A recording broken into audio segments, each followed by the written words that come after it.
The story starts with the protagonist Banzu getting summoned into the magic country Crowroad as the 198 hero candidate, and a mate of the dog race welcoming him. He gets confused to see so many mags around him and asks where he is and what the place is. He further asked what his job is, but the main tells him to come quickly as the next hero candidate will be summoned shortly. She tells him that she will show him the way to the ability measuring crystal ball, which confuses him even more. Banzu asks the maid though she called him a hero candidate if there is anything wrong with that place as he is just a merchant. The maid smiles at him and tells him that he may not know that there is latent power hidden within his body. She tells him to take a look at their country and asked him what kind of world has he lived in, because their country exists in a different world. They both look out of the window, and Banzu gets fascinated to see the world. He thinks even though his business relationships with other countries, he has never heard of a country known as Crowroad before, and feels a bit overwhelmed, as he gets shocked to notice how different the country is from his own. The maid explained that because of the long fight against the demon army, the kingdom was on the brink of collapsing until Crowroad decided to summon a hero capable of defeating the demons and countering the invasion. But as it tells her that he doesn't really know about that, and asked her if it is a tradition to summon a hero from another world, as if it isn't better to just appoint a strong person as the hero. He then enters the room where his ability will be measured, and he gets startled to see so many mags staring at him. The mage near the ability measuring crystal tells Banzu to come that way. Then, as he places his hands near the crystal, the maid explains to him that those summoned from another world get a blessing from the god, and the blessings give them skills that no one else can obtain. After that, but now stats appear before him as the main excitedly said that it is the revelation of God. But as it gets surprised to find out that he can read the language of that world normally and thinks that those are his abilities. But everyone else gets shocked to see that he has very ordinary stats. The maid worryingly tells him that he doesn't have the revelation of God.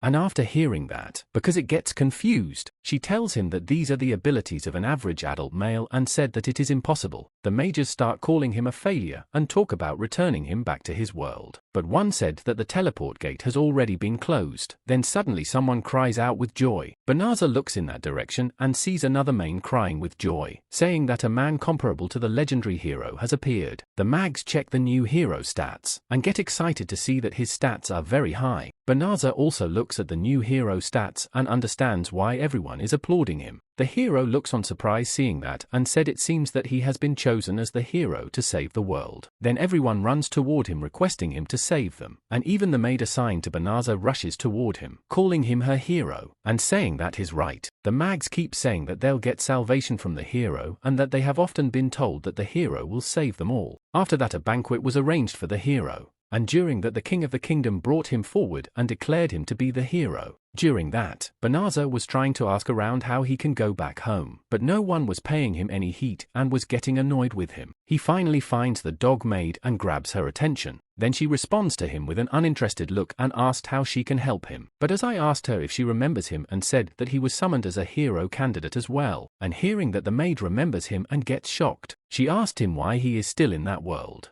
And he replies nervously that nobody told him how to get back. The maid gets devastated and tells him that summoning a hero candidate is very difficult, and if the gate was still open, he would be able to return. But once it has been closed, it is almost impossible to open the same gate for him to return to his original world. Banzu also gets shocked after realizing that he can go back. He is sent on a supply carriage with an apology letter acknowledging that the failed return was a grave mistake. Banzu said to himself that he was thrown out shortly after and was told to stay in the forest of Delavasa in the north as he is given special permission to live in that world. He understands that he is a disqualified hero, so he can't stay in the castle, but they could have explained it a little better. Banzu then looks at the carriage driver and tries to strike up a conversation with him. The driver is of the lizard race and he tells Banzu that he was told to not talk to him, and Banzu thinks that this time it was hard not to talk back. He then gets up and requests the driver to not say that because he is not a part of that country and doesn't know much about that area. He said in a surprised tone that the king of the country is willing to sign a slave contract with someone that isn't a human. Hearing the word slave contract, the lizard driver gets irritated, then out of nowhere starts laughing and asked him if he came from a distant country too and said that the pay for that job is very low. But they are not slaves. After that, Banzu laughs a bit and apologizes to him, telling him that in the world where he came from, they were no subhuman species that could work without a slave contract binding them. Banzu then relaxes inside the carriage and says to himself that he really came to a different world. He recalls his memories of the previous world minutes before he was summoned. He was working with subhumans to fill his wagon with trade items in the kingdom of Barma, but other traders were getting annoyed seeing him acting nicely with the subhumans and giving them money. Furio, who was helping Banzu, says that he appreciates it, but he is part of the demon clan, so he doesn't have to pay them, but Banzu insists him to take the money. He asks Carol if he is waiting to trade with him and tells him that if he doesn't pay him, it'll leave a bad taste. Kira was still hesitant to take the money, but another person asked him if he knew that once Banzu has decided to do something, he will not stop until it is done. A girl appears and continues by requesting him to just go with it as their caravan master is very persistent. After hearing that, Furio calls other subhumans and tells them with excitement that they're going to follow Banzu, and everyone starts cheering. When Banzu tells the girl Quinn that she saved him there, and Quinn asked him if doesn't she always saves him. Looking at their interaction with the subhumans, other traders call them a bunch of hypocrites. Hearing that, Banzu says about the fact that they talk like that just because they are subhumans and wonders if there is a world without such discrimination. Quinn tells him that there are only a few people in the kingdom who says that as people don't want others to profit more than them, and Banzu tells her he doesn't think that it is that strange to make friends with others from different species. Suddenly Banzu notices his hand glowing and then realizes that his whole body is glowing and gets scared, but before he could say anything else, he vanishes from there, leaving Quinn and the subhumans. He wonders for the ones who got teleported to another world. If their classes are the same, they arrive at their destination, and the lizard men tells Banzu that it is the forest of Dilaveza. He also says that his contract was to bring him there, and Banzu tells him that it was a smooth 20-day journey, and thanks him while shaking his hand. The lizard men then warns him by saying that the demon army was spotted around that area. Banzu smiles and tells him he thought that he wasn't supposed to talk to him. Then the lizard men leaves him as he mentioned it. Banzu then looks at the area and said that there are no towns nor people around even after 20 days by carriage. They gave him only one magic bag as an apology. He tells himself that he doesn't even know how to look inside, and it's probably empty anyways. Banzu tries to open it and realizes that the usage is not so different from the ones in his original world. He looks at the contents inside and said it seems that he can build a house right away and won't have to worry about food and shelter for a while. He remembers the warning about demon army sightings and thinks about the weapon set inside the magic bag and pulls out a sword from it. Banzu looks at the sword and said it looks way too fancy to fight against the demon army. Then suddenly he gets startled as he finds a wild slime behind him. Before Banzu could think about what to do, the slime lunges itself toward Banzu, which scares him. Then he manages to slash the slime right on time and thank God as he could defeat it somehow, and notices his sword breaking already. But right then his stats window pops up as he leveled up, then finds all the values of the stats have changed with an infinity sign. He doesn't understand what the mark means, so he thinks maybe he can't read all the characters in their language yet, and suddenly another pop-up shows up telling him that the following passive skill will now be activated. Then countless other pop-ups start appearing before him telling him about different skills, which overwhelms him. But a warning also pops up about concealed magic being detected, which informs him that the bag has magic, which attracts nearby demons. Banzu wonders if the bag was the cause of the slime attack and said that the weapons are bad and useless. He gets nervous and thinks that he is going to die soon. Then another pop-up shows up asking him if he wants to remove the magic, and seeing that he asked if it can be removed and a reply comes that it can, he presses yes, and a prompt shows up that the magic was forcibly cancelled, and he wondered if this type of magic was what he wanted. He then starts looking around after saying to himself that it's the useless thinking about it, and that he should look for a temporary area to live in. But another pop-up shows up which annoys Banzu, and he wonders if there's still more. It notifies him that the forest is contaminated with severe magic. Then Banzu looks carefully into it and finds that it mainly contains dark particles caused by powerful dark element attacks and demons, and does fatal damage to human-type race. After learning that, Banzu keeps smiling because of how frustrated he is. The system asked him if he wants to purify it and notifies him that it'll use 1/3 of his total magic power. Banzu then laughs and said that if he could, then he definitely would, and then he wonders how much his magic power is because he has to live there. The system activates the spell to purify the forest, and Banzu gets confused to see it as a huge magic circle appears where he is. The magic circle starts resonating huge amount of magic power to purify the forest. Meanwhile, in the Crowroad castle, the king was having his lunch when the princess enters the room in a hurry. She tells him that even if he was ineligible, that is too cruel, and the king asked her what is too cruel. while addresses her as the first princess. The princess replied that a hero candidate who could not return to his former world due to their mistake was left in the forests of Delavasa, and added that the forest is rumors of the demon army establishing a base and that he told him to live in such a place. The king continues eating his meal and tells her that it is too costly for them to fight the demon army, so it can't be helped. Just then a person comes rushing in telling the king that it's serious, and the king asked him what's the matter. He bows down and informs the king that the sacred top-ranking magic purification magic has traces of being evoked. The king gets excited and said that the blonde hero who departed has started his suppression. He gets happy thinking that he is already capable of using top-ranking magic and said that it was definitely right to appoint him as the hero. But the news bearer informs the king that the purification magic did not come from the south where the hero was heading. He tells that the magic was evoked in the far northern forest, and after hearing that, both the king and the princess get shocked. At the same time in the forest,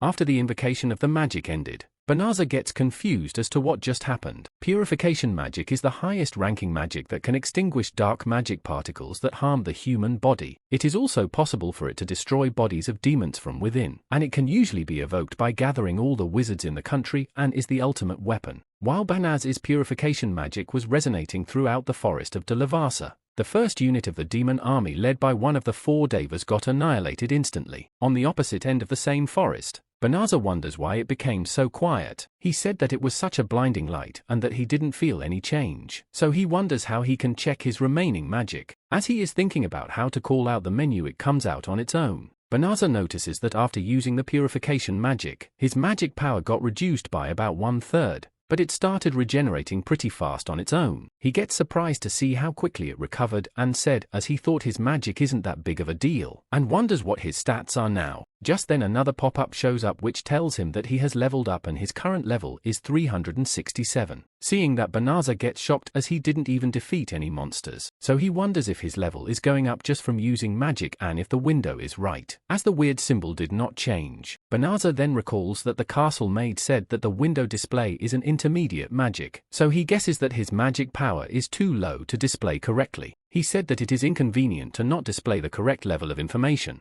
so he turns off the notice. After that, Banzu again looks around and hopes that there wasn't severe damage as it seems to quiet. He recalls, it said that it was purified, but he tells himself that it wasn't from his magic as he thinks that his magic is weak and that he is not allowed to live in the city. Banzu imagines that the people from the castle will kill him if they see him going in and out of the city. Just then he gets a recommendation about form transformation magic, using which the visibility of his figure can be changed. Banzu understands that by using this magic, they won't notice that it is him. He agrees to use the magic, and another prompt shows up asking what gender he wants to choose. Out of curiosity, Banzu chooses female and his body features transform into that of a female. He then looks at himself and said that it looks like he got smaller, but right after he blushes and said that he might have to live with that form from now on, so he should do it properly. He goes through other options like race and height and tries to select each option carefully, thinking that it is troublesome. After tons of tinkering, Banzu decides on a look and said that with this, he can go in and out of the city and no one will know that it is him, and also fixes his clothes using magic. And as he was thinking about the huge distance from a town and how long it will take him to walk there, another prompt shows up asking if he wants to teleport to the castle using spatial magic. He uses spatial magic and gets surprised that he really made it to the city. Banzu gets amazed and said that in his world, only a very high-ranking magician can use it. But here it is a magic even normal people can do. Then a thought occurs in his mind, and he tries to teleport to his world Parma Kingdom using spatial magic, but it doesn't work, and he says that, as expected, it's not possible to go back to his original world. Then Banzu stretches his arms and said that he should start earning and wonders if there's a guild in that world too. He thinks that he doesn't know anyone, and one can probably only join the Merchants Guild with connections. He said that maybe he can do jobs like pest control or escort, but it's too early to join the Adventurers Guild. Just then some prompts show up guiding him toward the Adventure is Association of that town. Seeing that, he laughs a bit and said that it is a very convenient world. Banzu then arrives at the Adventure is Association and goes to the reception where the receptionist tells him that the ranks of the adventurers are determined through their performance. She explained that if his rank rises, he can take harder requests that fit his rank, and that he can still take requests even if he isn't part of the association. But she recommends him to join as they offer free treatment for injuries from their magicians. Then asked him what he would like to do. Banzu tells the receptionist that he would like to join, and she tells him to pay the 1 silver coin registration fee. He didn't get any silver coins from the castle, so he asks her if he can pay with gold coins, and she says that's no problem. He wonders if 1 gold coin is equal to 10 silver coins, as she gave him 9 silver coins in return and a metal plate. He says to himself that it is quite hard for him to accept the money since he didn't work for it. The receptionist tells him that his registered information is magically imprinted onto that plate and tells him to bring it when his quest has been completed. She asked him what he would like to register his name as. Banzu starts sweating hearing that, as he thinks that even if he changes his appearance, if he still has the same name, it will be a problem. As he wasn't responding to her question, the receptionist tries to grab his attention. He then requests her to register his name is Furio. After finishing his registration, he gets embarrassed and says to himself that he immediately answered with his old dog's name. Suddenly, he sees a young fox girl asking around the guild for someone to guard her until she reaches the forest of Delavasa. But no one else was interested in it as it is too much of a hassle for them. But Banzu recognizes that it is the forest he was in before. He goes to the girl and asks if he could bring her there. The girl gets nervous and tells him that the rewards aren't that high and asked if that is all right with him. And Ben also tells her that he has been there before. He said if it's just going he can teleport themselves with spatial magic. And after hearing that, other guild members get shocked. They start gossiping among themselves about how any rank adventurer like him can't possibly use spatial magic. Seeing that, Banzu wonders if spatial magic wasn't a beginner level magic, but it didn't use that much of his magic power. Then out of nowhere, he finds a sword pointed beside his neck and the wielder telling him to get away from that girl. The swordswoman tells him he said that he could use spatial magic, but she doesn't see him as being an advanced magician, so she asks him his purpose. Another girl says that a few days ago, no one would accept her request, but now someone wants to take it without much compensation, which is suspicious. She tells Banzu that perhaps he is aiming for her body and calls him Mr. Lolican, then added that he might be planning something like abduction, enslavement or human trafficking. Other adventure is gossip among themselves, saying that they are the Knights Order of Crowroad Borough, Rosa, and that Banzu might really be a pervert. Meanwhile, Banzu thinks that it will be bad if the two from the castle recognize him. Barbarossa then presses her sword against him even more, which makes him very scared, and he thinks that they are completely wary of him. Banzu thinks that he must clear his suspicions fast, so he tells them that they should just go together and they can have all the rewards, which startles her. She then cheats her sword and tells him that if he has any suspicious movements, then she will respond accordingly. And Banzu responds to that by saying, of course. After that, they go outside of the guild to an alleyway, and Barbarossa said that no one will see them if it's there, and tells Banzu to do it. She and her subordinates keep the girl behind them so that she stays safe, and seeing that, Banzu thinks they don't have to be that cautious and request them to stand next to him. He then activates the teleportation magic and aims for the force of Delavasa.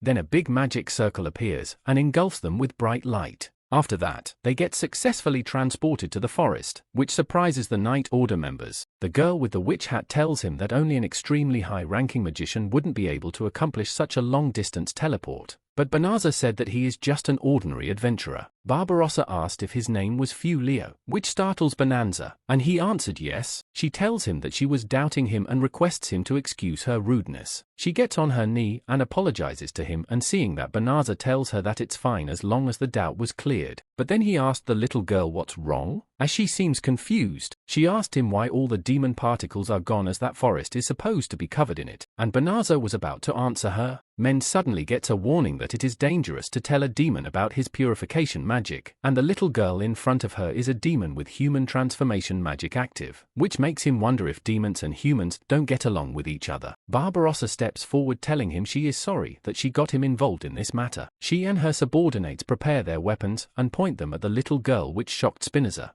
Barbarossa asks her if it isn't time for her to reveal her true identity. The girl wielding the bow said that wanting to go to the forest where the demons occupy is quite suspicious. The other swordswoman tells Banzu that she'll tell him the circumstances later, then apologizes for doubting him. Banzu asks Barbarossa if they already knew about the girl. She explains that Crowroad Castle received a report from the Adventurers Association. Several days ago, someone was recruiting people to go to the forest of Delavasa, and there was a suspicious girl. The little girl looks at Banzu and starts sobbing, which made him uneasy. But then her expression completely changes and she said that she sounds just like a knight from the castle. She tells the knight with a creepy tone that she has such a bad mouth and wonders what should she do. She starts transforming, showing her true form, which scares everyone there. as she says that she is the younger sister of Fangirl, one of the demon kings for Davies. The little girl completely transforms into a massive fox demon and tells them that she is Fenris and that they are going to regret their decision. The knights start trembling in fear after seeing one of Demon Kings for Davies' Fenris in front of them. The rest of the knights find themselves unable to move, but Barbarossa tries to maintain her composure and said that the information said it was a scout.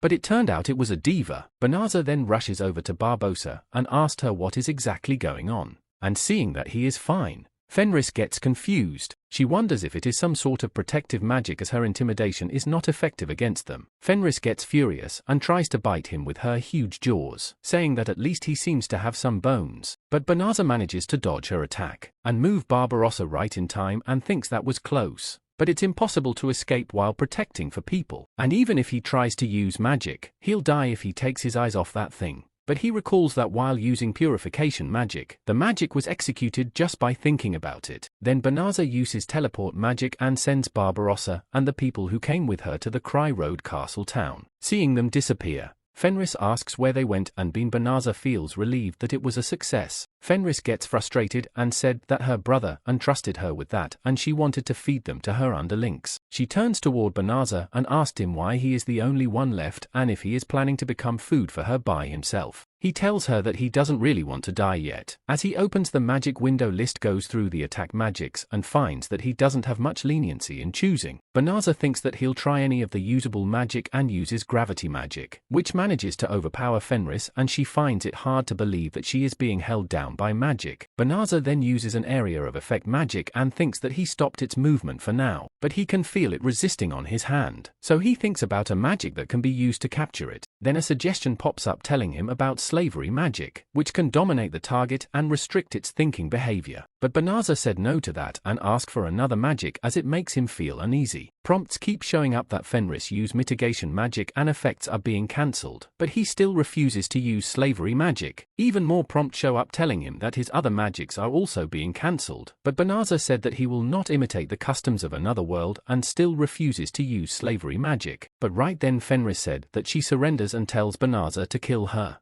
And Banzu also notices that the resistance disappeared. Fenris looks devastated and said that she doesn't have much magic power left to resist any further and there is no place for a warrior that cannot fight, so she tells him to kill her. But Banzu replied that he doesn't want to kill her and that he doesn't like fighting to begin with. Hearing that, Fenris first laughs a bit then gets serious and tells him that she is a demon warrior that fights against his race, and he's going to let her go. Banzu with a calm tone replied that he is not a human of that world, so it doesn't matter if she is human or a demon, and that he just doesn't want to kill those who have surrendered. That's all. And hearing that, Fenris says, isn't he quite soft? Then she transforms into a human form and tells him that he is too soft. Banzu starts blushing as she was without any clothes and asked her what that appearance is, to which she replied that she just took off her beast form. Then he puts his cloak on her and tells her that if she promises him not to attack humans ever again, then he doesn't mind her sticking around with him. Fenris gets astonished at his kindness and tells him that from then on, she promises to not fight humans for no reason. And while holding his hand, she added that she declares him as her husband and she will devote her life to him as a reward for sparing her life. Banzu gets shocked hearing that, so he takes back his hand and tells her that she doesn't have to go that far. Fenris tells him that for the Fang Wolves there is a law stating that one must have a husband if they want to be experienced. But Banzu said again that she doesn't need to go that far. She keeps insisting that even as just a luggage carrier or even a slave,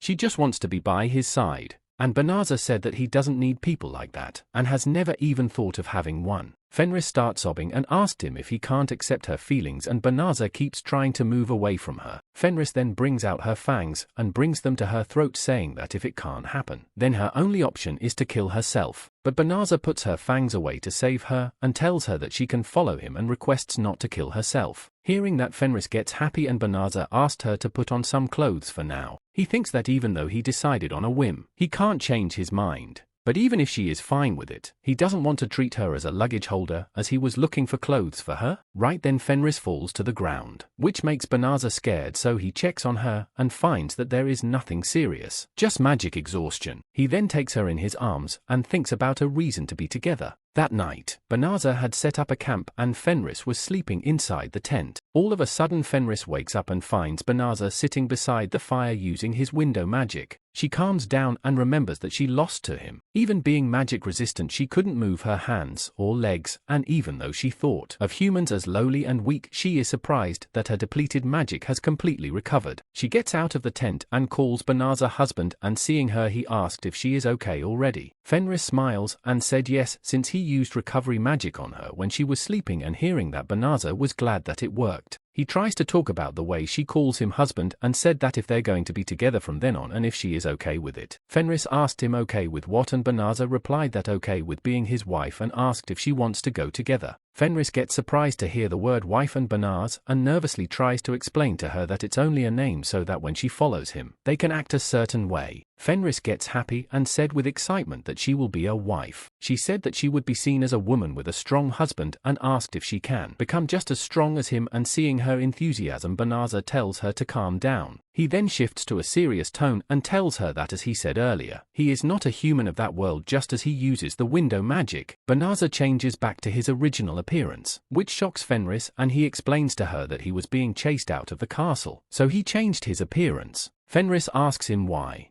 and Banza tells her that he was summoned as a hero candidate but was disqualified, and he couldn't even return to his previous world. So he was left alone. He added that he doesn't even know what to do and where to go, and ask her if it is really okay for her to follow him like that. Fenris gets emotional and thinks that he's that strong yet like that, and she feels that he is someone who should not be left alone. As she puts her hands on his, then she tells him that whoever he is, whatever he does, she promises to live with him forever. She also requests him to let her be his wife and stay by his side, and calls him husband. Banza also gets emotional and asked her if it is really okay. Then Fenris throws herself at him and tells him yes. But after a few days near the northern part of the Cairo and forest, many soldiers are getting slaughtered by enemies, and one even said that they are surrounded. Others keep fighting the enemies and request the blonde hero to give them orders, and some request him to tell them to retreat. The blonde hero looks exhausted and asked why it is like that, then asked himself why he is in a place like that, and thinks that he is a human that cannot die there. After the battle, inside the Crowroad castle throne room, the king asked the blonde hero how it went.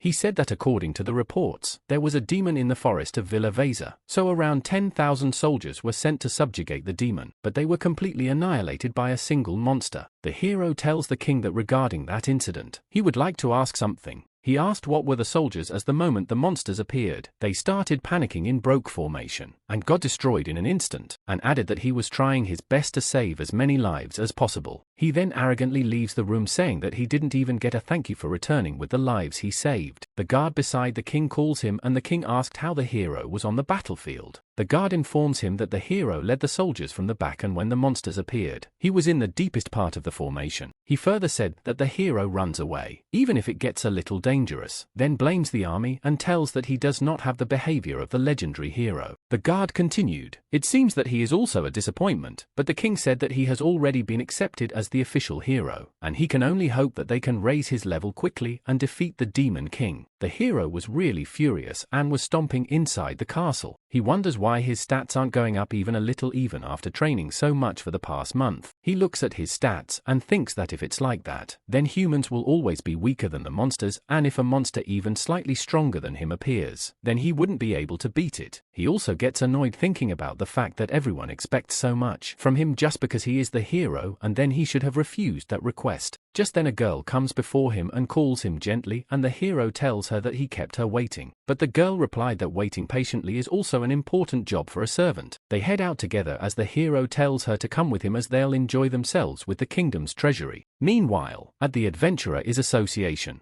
Banza comes with Fenris to register her as an adventurer. Looking at all the eye-catching tools, Fenris tells Banza that the human race has so much information and interesting things. She points at the plate given to the adventurers and gets surprised that they are able to use magic like that. As Banza says to himself that they decided to be together 1 week after returning to town, he shows Fenris that he also has a plate like that and continues that he spent some time in the city sightseeing, but now has to look for work. Fenris looks at Banaz and asked if the plate is matching with his. Hearing that, Vanessa asked if that makes her happy, to which Fenris starts blushing and said that it's something like that. She tells him that in her race, before a couple is married, they must hunt a prey and swallow a part of the bones from the prey, and that is the wedding ceremony. Hearing that, Banza gets nervous and wonders if they still have to do that. Then the receptionist asked Fenris what she would like to register her name is. hearing that she was proudly about to tell her real name to the receptionist. But before that, Banzu tells that the registered name is Risho. He asked Fenris if that's right, and she stutteringly says that's right. After getting out of there, Fenris apologizes to him, but he tells her not to worry, and warns her not to use her real name as people who know her might be in that city. Banzu also said that he wants her to match the lifestyle of the humans in that city, but they can do it slowly, and thinks that they're going to die together. Anyways, Fenris seems really happy to hear that, but suddenly an emergency quest gets announced publicly. The receptionist tells loudly that a horde of wild frenzy bears has been spotted north, which is currently heading towards the city, and she requests everyone's cooperation in that emergency. She added that any rank can participate in the bounty is 10 times higher than normal. But the adventure is get scared as one says that it was rumored to have destroyed the hero's army. Fenris asked Banzu what they meant by the hero's army, and he replied that it was the army heading towards the Lavaza forest when they returned to the city. Fenris said that if the army was led by that blonde hero they saw at that time, then it was a natural result. Hearing that, but I was asked if it's really like that. And Fenris explained that perhaps in human terms, he was strong, but not enough to fight against the demons. Banzu sounds worried and said that it looked like a good opportunity to earn some money, but it seems like they shouldn't go for it. Hearing that, Fenris asked him what he is saying, as if it's him then even a horde of frenzy bears will be annihilated in no time. Banzu tells her that he's glad to hear that and was about to say that if even a hero can't do it, then he definitely can't. But before that, Fenris said then she will hunt them herself. She tells him that if she wins against them, many who want against her will know that he can win too, and asked if she just has to prove that. Banzu then tells her that he can't just let her wife fight them by herself, and that he will go to, as he wanted to try various types of magic anyways. Fenris gets flustered to hear that, and seeing that Banzu asks if he can't. Fenris first nervously answers no, then yes, and said that she's honored. They then both head over to a weaponsmith shop to buy some gear. Fenris tells Banzu that she doesn't need a weapon as she can beat them with her fists, and Banzu said that of course she's fine with her bare hands, but it doesn't hurt having it just in case. Banzu looks at the people surrounded by the frenzied bears and remembers them being the same knights from before, but Fenris suggests leaving them alone. Barbarossa tells Blossom to stand back as she can't do anything with her injuries, but all of them find themselves in a terrible situation as they can't go anywhere and find no way to fight. As the bears get closer to attack them, Barbarossa thinks that they are done for. Suddenly some of the bears get struck by thunder and faint, seeing that the knights wonder what just happened. Just then Fenris comes from above and lands on top of a bear, making it pass out, and said that her husband is too soft. Banzu also lands there and requests her not to say like that, and at the very least there's something to talk with them about. The knights look at him and get surprised to see him, then rushed over to him. Barbarossa seems glad and said she figured that he would at least survive even when in front of that monster.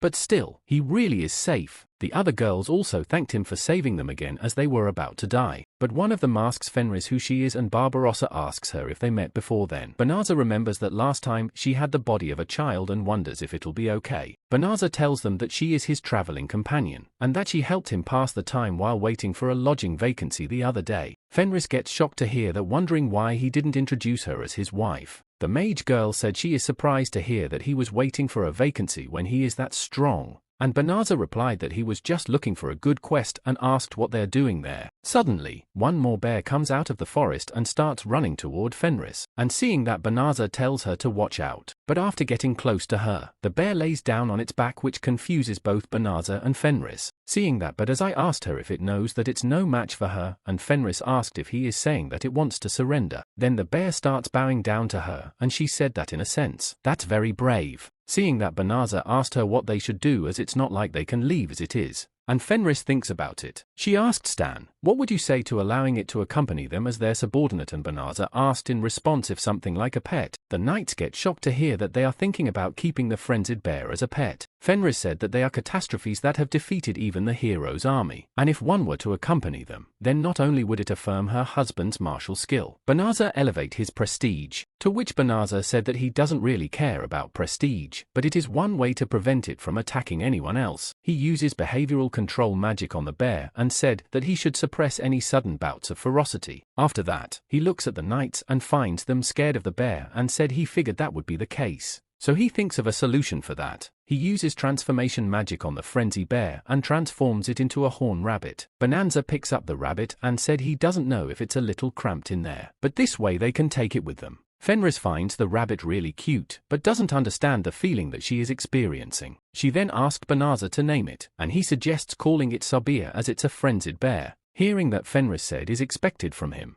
That's a wonderful name. Looking at them, Barbarossa wonders what kind of people they are, as not only did they annihilate that number of frenzy bears in an instant, they even managed to tame one. She walks up to Banzu and tells him that she would like to introduce themselves one more time. She starts off by saying that her name is Barbarossa, and as the eldest daughter of a fallen noble family, in order to revive her house, she has decided to dedicate herself to knighthood. The short-haired swordswoman said that she is Blossom and she is a heavy knight who graduated together with Barbarossa. The archer nervously tells them to call her Birili and added that one day she was looking after the castle's warhorses and the next day and she was using a bow. Finally, the mage briefly said that she is Belordo, a magic user who is a defensive magic specialist. After that, Barbarossa bows down and puts her sword in front of Banzu and asked him if he would be willing to lead the four of them into battle. Hearing that, Banzu gets confused as to why she is asking him to lead them. She explained that enraged by the defeat against the sleuth of frenzy bears, the hero announced that until they gather enough warriors of sufficient strength, he will not attempt to subjugate the demon lord. Hearing this, the king ordered the knights to immediately devote themselves to raising their strength until a level is reached that can defeat a frenzied bear. Blossom said the problem is that with a magic beast at the level of a frenzied bear, even a top-level knight can't defeat them easily. Barbarossa tells Banzu that they are still novices and even with the four of them together, they couldn't take down a single frenzied bear, so she asks him to lend them his strength. But Banzu said that even if she asks like that, he has neither skills nor the strength to lead, and also looks at Fenris, who is outraged because of her request. Banzu apologized to them because Fenris doesn't like the idea of traveling with other women as she is his wife. Hearing that, Fenris looks at him with affection, and Barbarossa gets shocked and asked if he's married. Blossom tells him she understands that he is traveling with his wife, and that they can't be so tasteless as to push themselves onto him. And Birili also sounds disappointed. Banzu feels bad for them and thinks that he still has no idea how to utilize even his own magic, so finds it troublesome to teach someone else. But then Fenris asked him if it isn't fine, offering to instruct them in battle strategy. With a bright smile, she said that is his wife. She knows him best and that he is a kind and wonderful person who can't abandon people in trouble. She proudly said that is his wife. She can't stand by idly either. And Banzu thinks that she is really a good person in her mind, but he's not so virtuous as to be able to give more than he has, and thinks that still he would hate to betray her expectations of him as he agreed to the request. The knights gets excited to hear that, and Banzu said that he has no confidence that he'll be a good instructor. He then tells them to first load the corpses of the frenzy bears. He thinks that even when working in a company, there are many circumstances one can't predict. And in that country, as long as there's a town they can't make do somehow, then refreezes that they'll do better than that in order to keep living in that world. That night in the Crowroad Castle southern stronghold, the blonde hero asked if the Adventurers Guild has someone that strong. The servant says that it's just a report from the guild and it appears that he has earned quite a bounty. She added that the 13th frenzy bears were just the start as he's haunted dozens of magic beasts, then tells him that the king thinks that with this, he can resume subjugating the demon lord. Meanwhile, in the demon territory central district inside the demon lord's castle, the demon lord asked Hellcat will ominous if that is the truth. She tells him that it came from one of the 4 Davies Fen girl whose forces were obliterated in the forest of Delavasa when an unknown individual discharged purification magic. Then she asked him what his orders are. The blonde hero, while holding a cup of wine, says that it looks like he has to return to the battlefield and ordered them to bring the individual to him as he will let him work to the fullest as his underling. The demon king Gil asked if he is a threat to his army and then ordered them to capture him and to do whatever it takes to find him. At the Lavasa forest, Lemonese comes to check out what happened and sitting on a cliff she said that she doesn't even sense any demons and doesn't even feel a trace of magic there. She said that the forest lies between the Crowroad Kingdom and Demon Territory and Fingerhole's forces were expected to be encamped there. Suddenly a small bird comes flying and sits over her head. Then she says that the silent ears reported correctly that they really were exorcised. She jumps off the cliff saying that she really wonders what kind of a person they are. Meanwhile, in the Cairo territory, Northern Forest, but as it tells the knights that before they start training, he wants to understand their abilities, so he wants them to fight the bear he caught. First Barbarossa attacks the monster with her consecutive slashes, but does almost no damage to it. Then the bear proceeds to attack her, but she calls it a coward, as it attacks someone whilst they state their name, which is against the code of chivalry, then starts running away from it in fear. but right then Blossom steps in saying that they're charging too. She tries to slash the bear but misses, then Belordo tries to save her with defensive magic and Beeli tries to give some cover fire by shooting arrows. But the arrows do almost nothing to the frenzy bear and Boleno feels sick as her mana ran out. Bologna starts vomiting and Beeli gets confused as Barbarossa and Blossom keep running away from the bear. Witnessing their performance, Banza said that it's a lot worse than he imagined and Fenris also seems disappointed that. Then Banza tells them that they should go home for now and the house they are in was abandoned due to the bears. So they bought it with the bounty they got for getting rid of them. He says to himself that it's a very dangerous area, but one can't really put a price on the sense of security that comes from having a place to call their own. After they get in the house, they all look at Sabia sleeping peacefully in its new place. The knights talk Banza about how well he arranged the house and how clean he made it using magic. Just then Fenris comes and tell her husband that she finished cooking and Banaz has said that was quite fast. She presents her dish to everyone, which is fresh raw steaks of the frenzy bear they just slayed. She added that it is a celebratory day as they had all just moved in, so she cut out a luxuriously large slice for everyone. Banza then explained to her that for people like him who aren't demi-human, raw meat might be a little tough on the tummy. Then Fenris asked if she should go sear it. Banza tells her that it's okay and that he'll do it. Beeli also stands and said that she will help out, but Fenris thinks that fresh meat is best served raw and that it's such a waste. Then all the knights work together and start helping Banza with his cooking. Fenris peeked at his cooking a bit and asked what that is. Then he shows it to her and said that even when he went to the store, all he ever got was meat. Banza serves all the dishes and said he does hope that it suits her taste. Fenris gets astonished to see rice and wonders how something so granulated became something so fluffy. As she tastes the food, she also wondered if they don't realize that vegetables are the fodder of those 2 weeks to hunt for meat. After putting the food in her mouth, she gets shocked and starts drooling, finding it delicious, and thinks that she barely recognizes the meat and barely understood what they were doing in the kitchen. Fenris wondered if human food is something one spends that much effort on every single meal. Later that day, they hand over more frenzied bear corpses to the guild, and the adventure is there wondered how they keep pulling that off every time. Fenris asks Banza while they assess the goods she can look around the town a bit, and he asked her if she wants to go together, but she tells him that it is really some personal business she needs to attend to. Just then a member of the guild asks Banza to step inside for some private word. Banza lets Fenris leave, telling her that he will wait there with Sabia, and she thanked him and said that she'll be right back, then prepares her mind for something. Fenris pulls out an advertisement for a cooking course and said to herself, the fact that she can't even look after the pack her husband leads is a disgrace to the women of her tribe. Meanwhile, Banza receives the bounty for subduing the frenzied bears, 1,300 gold coins in total. Then the guild member starts discussing the matter she called him for. She tells him that in light of his recent meritorious deeds, the castle has asked if he would lend his powers to help the kingdom as an honorary knight serving the hero. He restates if she asked that of him, and she replied by saying, indeed, as he defeated that many high-rank monsters at the same time. She added that they've never ever seen adventurer is capable of hunting frenzied bears with just 2 people, and that the guild acknowledges his power in particular, so she must absolutely insist that he considers it. She again asked him for the sake of that world if he would lend his powers, but he thinks that they're fast-talking him, and it might be because he is not from that world. He said to himself that it's not like he never thinks about the hero, then tells her that he's sorry, as he doesn't really have any interest in that kind of thing. He thought that he has no reason to fight the demon races. He gets out of the room, and Fenris tells him that it took quite a while for them to put a price on it. Banza looked at her and gets shocked, finding her totally battered. He asked her what happened, and if a magic beast jumped on her or something. She tells him that that's really not it, as she recalls that it all happened because of her mishandling of food items while doing the cooking course, and wondered if she is going to tell him about it. From the next day, Fenris becomes more focused on her cooking classes, as she thinks that it is all for her husband, and that she should not yield to something as simple as human cooking. The knights also train diligently in their respective sectors for the next couple of days, and both Banza and Fenris help them in it. 1 month later, Banza gets happy to see the cultivated land in front of his house and said that their garden has jumped right out of the ground. Blossom, who was working on the land, tells him that it's nothing as the soil is really good, and she kind of got really serious about it. She added that Sabia also helped her out too as she rubs its head. Seeing that Banza said that they have gotten quite close, then Blossom said yes, and tells him to leave the field work to her and Sabia. Banza wondered why he gets the feeling that she doesn't apply herself nearly as much during sword practice. Just then Fenris is teaching Beeli archery and said that if all she ever does is shoot, it wouldn't targets, then she'll never get better. but Beelai says that they are cute, and she would feel awful. She tells Fenris that she could never ever shoot those little guys,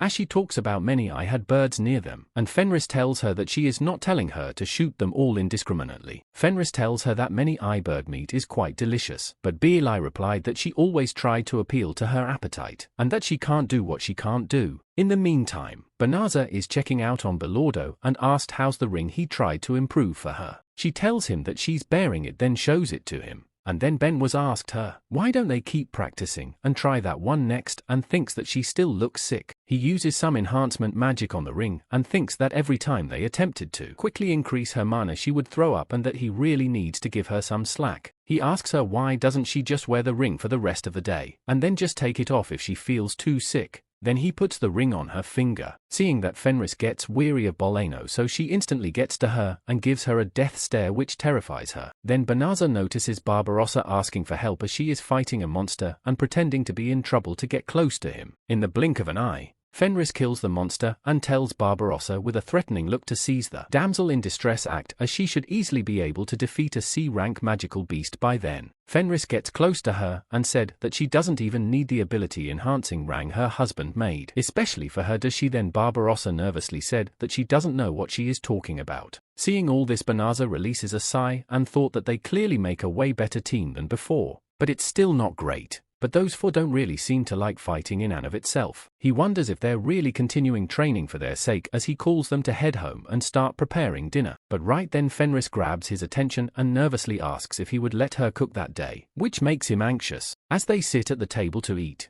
everyone gets surprised to see so much food, and Beelai asks Fenris if she really did cook all that. Everyone enjoys the food made by her and compliments her for improving so much in such a short time. Banzu says that she's a man hazing and asks where she learned to cook like that. Then Fenris tells him that when they went to town to sell the frenzied bears, she went out and took a cooking course. She said that at first, she wondered why they'd spend so much time on every little thing and found it strange. And whereas before she used to treasure martial strength above all else, she now, rather than getting stronger, takes more pleasure from slowly increasing the amount of things she's able to do. But the Hellcat Hula Menace was spying on them and saw the whole thing. She gets shocked seeing Fenris surrounded by humans and wonders what on earth is she doing. After some time the knights are lost for words as Fenris introduces the Hellcat Illuminus to them as the Demon King's close aide, and her former co-worker, who Illuminus also gets embarrassed, wondering just when she finally found Fenris how the situation turned into that. Banzu happily serves her tea, saying they're sorry as they can't welcome her with something fancy, and tells her to make herself at home, while Fenris offers her snacks. Oh, Luminous can't believe that a human would welcome a demon and wondered what Banzu is scheming, while he asked the others to join as he has served tea for them. To seeing her skeptical look, Fenris gives her a death stare and asked if it's not like she's suspecting that the tea and snacks her darling has served are poisoned. Who Illuminus gets scared at that and replied of course not, and then she'll gratefully savor them. She recalls that the killing intent is the same as when she caught her stalking and thinks that there is no mistaking it, she is Fenris, but she wondered compared to when she was in the Demon King's army, what exactly caused her to change that much? While cooling her tea, Luminous also thinks about Banzu as she wondered, although there are two demons there, why he can be so relaxed. Moreover, although she has confidence in her appraisal skills, she can't read his status at all. As well, Luminous licks her tea. She thinks that this never happened before, even when she used it on the Demon King, and murmured that the area around that place has changed so much. She added that especially the Lavaza forest is really clean now, and that she didn't even see a single monster in there. Hearing that, but as it tells her it seems that the purification magic that he used by mistake is working perfectly, and getting startled at that, Luminous almost spills her tea. Getting surprised, she asked if he did that, then asked Fenris why she is following him despite knowing that. Who Luminous points at Banzu and tells Fenris that he's the very person who killed her brother Fangirl together with his whole army. Banzu gets shocked hearing that, and she continues that they lost contact with him when he was putting up a camp in that forest. But then she gets interrupted by Fenris, as she tells her to be quiet. She tells her that her brother was a warrior of the Fangwolf race and that he was killed against an overwhelming power, so she's sure that he has no grudge against it. Then Banzu asked her if she knew about that all along, and Fenris replied that there are only a small number of humans who can use purification magic, and she can pretty much guess it from the condition of the forest. Banzu was about to say something, but Fenris tells him that they were in the middle of a war, and if he's feeling sympathy for the dead, then he's only dishonoring them. She humorously said that although people call him one of the 4 Davies of the Demon King's army, it's his fault for being so useless. After that, she tells him with a smile that it's not something for him to worry about. Banzu hits his fist on the table to calm himself down and said that he understands. His makes Illuminous think that he is level-headed enough to hold back his emotions, as expected of someone that Fenris is following. She thinks if he is the target, then Fenris has sided with the humans too. So she gets up from her chair and asks Banzu if she may ask him to have a mock battle with her. Who Luminous tells him that she's quite interested in his power since even Fenris can't win against him and plans to take them out at the same time once both of them have lowered their guards. Banzu considers accepting her request, but Fenris jumps in between to warn him, saying that she may be asking for a mock battle, but she's sure that she's planning to kill him. Hearing that, Illuminous gets angry at her, saying that she wouldn't do it, and Fenris also shows her rage. While Banzu tries to calm them down, the knights get shocked to hear that Banzu defeated one of the 4 Davies and find it hard to believe that Fenris is also a demon. They fainted after thinking about all the shocking information, so Sobia pick them up and take them away from there. After that, Banzu, Fenris and Illuminous go out for the mock battle, as Banzu tells Illuminous that it will be a one-on-one battle, adding that magic can be used, and Illuminous tells him that they should start. She jumped in the air and throws an attack had been Banzu called Cat Venom Claw, and while they're focused on that, she plans on casting a deadly poison magic from below, calling it 2 simultaneous attacks. But immediately Banzu uses Force to spell, and Illuminous gets shocked to see that he manages to dispel both the spells in an instant and asked why she can't move her body. Banzu tells her that he is the one who accepted that mock battle, so he's responsible if the worst possible scenario happens and he gets killed. But with a dark look on his face, he added that he can't forgive her for aiming at Fenris, as he uses paralyzing magic on Luminous. Then Luminous falls to the ground as Fenris tells Banzu that she can protect herself. But Banzu tells her that since she was aiming poison magic at her, that's enough to anger him. Witnessing his power firsthand, Luminous thinks that he is dangerous and finds it frustrating that she has no other choice but to withdraw, and that she must inform Demon King about it as soon as possible. A few days later, Banzu tells a soldier from the capital that his answer won't change no matter how many times he comes there, as he has no wish to accept the call to arms from the castle. Being angry, Fenris said that they are annoyingly persistent and asked Spinoza if she should threaten them so they won't come again,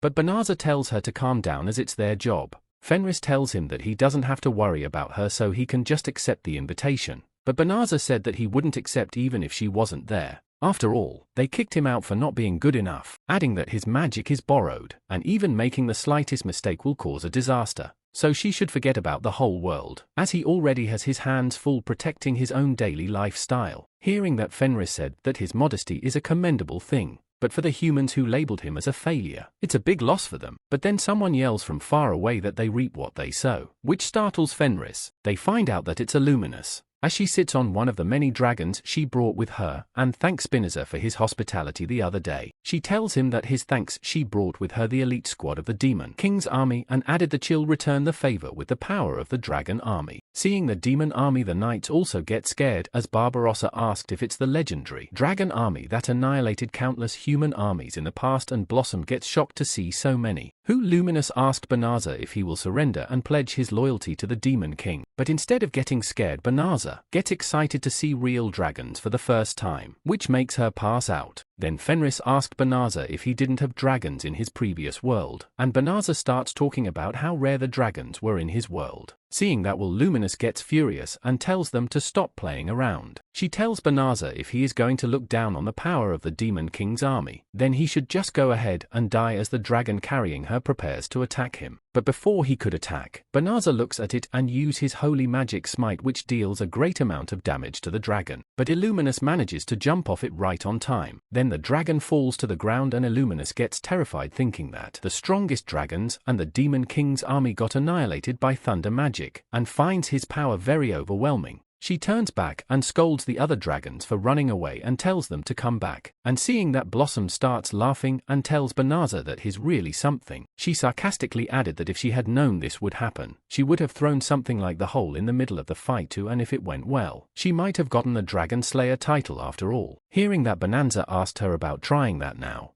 and then she throws the hole in the sky toward the dragons, and Banzu boosts it with several enhancements. As it hits a dragon, he cuts straight through the dragon with immense force, which shocks Blossom. After that, Banzu looks at her status through window magic and tells her that she's right as she got the Dragon Slayer title and a huge level up, and Blossom nervously asked if he's serious. Meanwhile, the Demon King was watching them as Barbarossa requests Spinoza to let her do that too. But he tells her that she can't unless he sees the target. The Demon King couldn't believe that he's not even a hero, but still can use that level of magic. Finding him distressed, one of the four Devas tells him that there is no need for him to meet Banzu in person as he has now before Davies. Then, the Demon King Gil looked at him and said that the strongest of the four Davies, Fangirl and even the Dragon Army, were defeated by him, so he can't let any more of his subordinates die a meaningless death. After that, he uses transformation magic to put on a human form and tells them not to worry, as this time he's just planning to do a bit of probing. He asked if violence won't work, then how about talking with him using human language? In Banzu's place, Blossom seems happy as she's a Dragon Slayer now, but still doesn't feel that it's real. Billy tells her she never thought that a great title owner would emerge from their party, and Bilodo calls her the whole user Blossom, which makes Blossom shy. Boleno picks up the hole that killed the dragon and said that it is the legendary Dragon Slayer Hall, and hearing that, Blossom tells her to stop that as it sounds very lame. Boleno looks at Barbarossa as she is leaving and asked her where she is going. She replied that she will go hunting for that day's monster quota, which amazes Billy is how stoic she is. Blossom said it's all thanks to Banzu that she got the Dragon Slayer title, adding that she needs to be at least like Barbara Rose as she can take out a C-rank monster all by herself. While Bilodo also gets pumped and said that she will work hard too. After Barbarossa goes to the forest, she starts crying, thinking that she also wanted that title, as the Dragon Slayer title would let anyone become a noble. She remembers that Banzu couldn't help her because the dragon was already out of sight, and thinks that if only she could get that title, she would be able to revive her family's name. She said that she's really unlucky as Banzu is already married, and if she can bring someone as powerful as him into her family, then she would be able to bring back the past glory when her father was still a knight. She thinks that she still has the choice of employing him as a magic knight for her family, and that she has to affiliate him with her family somehow. Then she suddenly notices a suspicious-looking man. Looking at him, she wonders what he is, as he is poorly equipped to be in the middle of a forest full of monsters, and wondered if he is spying on their home. She readies her weapon as she gets close to the Demon King in disguise and asked him who he is, which grabs his attention. Then with a smile tells him it seems that he's looking at their house, and asked if he is an acquaintance of Banzu, or maybe an acquaintance of his wife. The Demon King notices her sword and said with a smirk that he is actually an old friend of his wife and came to pay her a visit, and hearing that Barbarossa asked him if that is so, she points her sword at him and said that he must be a member of the Demon Army, adding that Fenris has cut her ties with them and decided to live with her human husband. So she asked him what business he has with her. She also tells him that depending on his answer, she might have to kill him. Then the Demon King puts his hands up and confesses that he is indeed a demon, but said that he's really just there to take a look, and will return back now. Hearing that, Barbarossa said in that case, she will pull back her sword too, and she'll give Fenris his message if he has any. Then the Demon King turns back, saying that if it's okay with Fenris, he wants to talk about the past with her over a cup of tea. And Barbarossa responds by saying all right. Then she gives him her name and asked his. In reply, the Demon King was going to tell her his real name, but then said that he's got Zaro. Barbarossa finds the name strange and thinks that she really doesn't understand the demon's naming sets. Just then, Banzu and Fenris, we're running toward her, calling her name. After getting to her, Banzu asked if she is okay and is not hurt to which Barbarossa gets surprised and replied she is fine and asked what's wrong. Calling the man a geezer, Fenris said that he should have picked a better name if he wants to use a fake name, which surprises Barbarossa. Banzu explained that the anti-demon barrier was triggered, so he hurriedly came there, but when he looked into the man she was talking to, he found out that there was Demon King in his status, and Fenris also confirmed that. Barbarossa seems dumbfounded after hearing that and asked if they are kidding with her, but Fenris said that there is no reason for them to lie and added she's sure that he came there after all Luminous reported to him. After processing the information,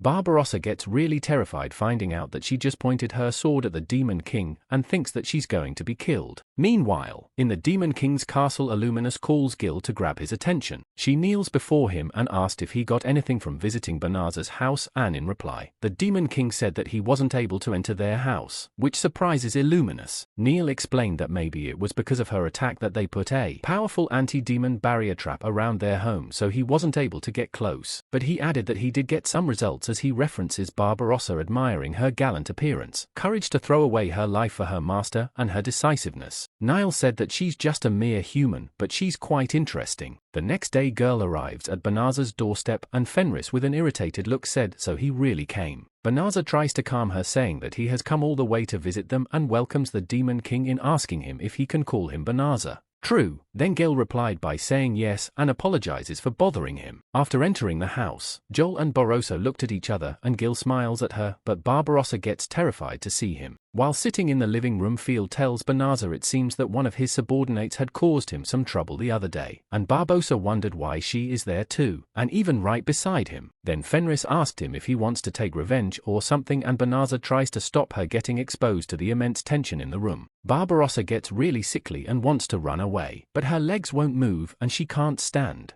Gil explained to them that Illuminus doesn't like it when people go the roundabout way after all. Then he gets straight to the point. He asked Banazza if he won't join the Demon King's army, and Banazza, without any hesitation, rejects his offer. Then Gil asked him if he really won't accept it, even when the Demon King himself made that offer. He added the Crowroad Kingdom will do anything to get that power and asked him why he is hiding his power and has separated himself from the kingdom. But as a response to that, by explaining that one should side with the human race just because he is one, he thinks that way of thinking is just wrong, adding that since he's not someone from that world, he doesn't even know why they're waging war. Gil gets surprised that no one has told him, and Fenris tells him that there is no need to soil her husbands here since he doesn't wish for the war. Then Gil starts explaining the reason behind it, telling him that it started 500 years ago, when the first Demon King descended, so he's sure that there is no longer anyone around who really understands the reason behind it. He starts off by saying that one day the first Demon King descended into that world and wished to rule it, and at that time, the demons were oppressed by the humans. He added that when the demons accepted him as their ruler, he started the war against the humans who rejected him, while Fenris gets angry at him for starting the story and asked if he is not listening to her. Gil continues that the longer the war happened, the deeper the grudge created from it, and said that the war cannot be stopped easily. Banazza gets surprised to hear that and asked him if he is actually thinking of stopping the war. Gil said that after changing from one Demon King to another 12 times, their way of thinking also changed, and as the current Demon King, he has no wish to rule the world. But he added while strengthening his aura that he's the king of the demons, so he can't just simply ignore the power of the human army that threatens the Demon Kingdom. Then Gil tells Banazza to not make it any worse and to join the Demon King's army. But his intimidation doesn't faze Banazza even a bit, as he tells Gil that he thinks too highly of him. Moreover, he has no wish to join either side. Meanwhile, the whole room gets filled with their intense aura as Fenris sips her tea quietly, and the knights who are watching them from the door side get terrified, but after that yield, starts laughing and calls Mendoza a very strong-willed man, saying that his headstrong attitude must be what made the human kings retreat too. He tells him that he was planning to make him sympathize with them and join them, but that won't work, to which surprises Fenris. Then Banazza said he is glad that he is someone understanding. After that, you'll get up to take his leave and tells Banazza that it's not like he has given up, so he'll come again. And Banazza said that he's welcome there anytime. He looks at Barbarossa and thinks that, leaving Banazza aside, there is another human who doesn't go pale in front of the pressure of a Demon King, and leaves with the impression that she is an interesting human. But after that, the other knights go to Barbarossa worried about her and trying to wake her up as she fainted with her eyes open. A few weeks later, the Demon King again prepares to visit Banazza, but Illumina stopped him, saying it's dangerous to keep going to his house. Gil tells her that compared to the kings of the other human kingdoms who won't even listen to him,